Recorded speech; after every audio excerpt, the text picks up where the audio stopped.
Assalomu alaykum rezidentlarim. Xo'p, kecha menga telefon bo'ldi. Bitta odam qaysidir kattaroq fermada quyon olishdi. Qatdan olganni, nima qilganini men aytmayman, lekin katta fermada yemi bilan olibdi. 4 oylik quyonni.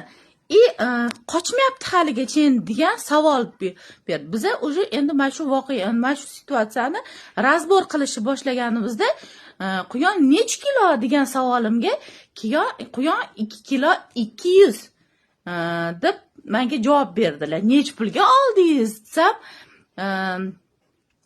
tak 300 mingga oldim. 4 oylik quyonni 300 mingga olgan ekan. Xo'p, shunda men o'ylandim-da, bitta video qilsammikin, haqiqatni aytsammikin degan fikr keldi menga. Endi hamma haqiqatni aytaman. Menda 4 oylik quyon 400 ming. Bu quyon уже tayyor quyon hisoblanadi. Tayyor quyonimiz 400 ming, u odam 300 mingga olib juda xursand bo'lib yuribdi. Lekin mana 1 oyki haligacha 5 oy bo'ldi, o'sha odamni yemini ham olgan, o'sha fermani yemini olgan.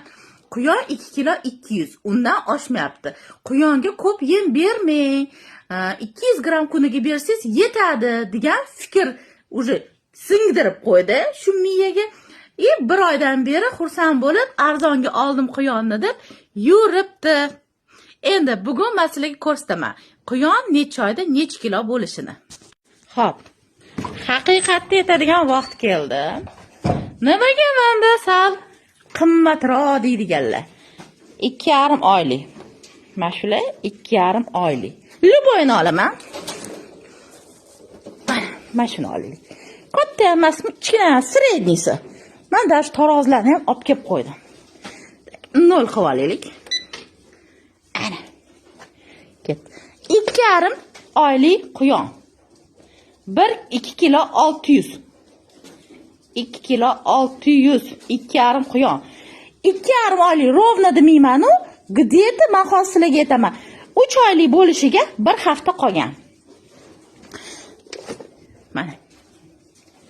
68, 2 kilo 68. Luboyni olaman, luboyni.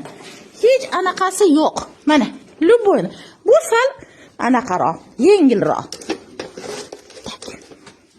Shunda ham 2 kilo 400. 2 kilo. Bu videoni tayyor 4 oylik quyonni 300 mingga arzon oldim deb, lekin vesi 2 kilo 200 liklarga jo'natib qo'yamiz rezidentlarim.